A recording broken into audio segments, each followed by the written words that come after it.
তোমার রিজিক খেয়ে পরে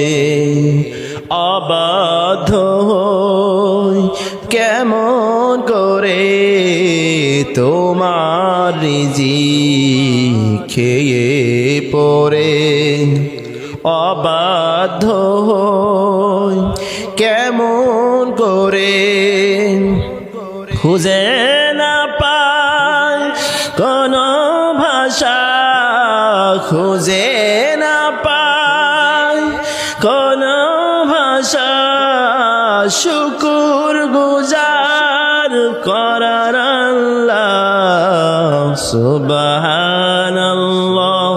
আলহামদুলিল্লাহ লা ইলাহা ইল্লাল্লাহ সুবহানাল্লাহ আলহামদুলিল্লাহ লা ইলাহা ইল্লাল্লাহ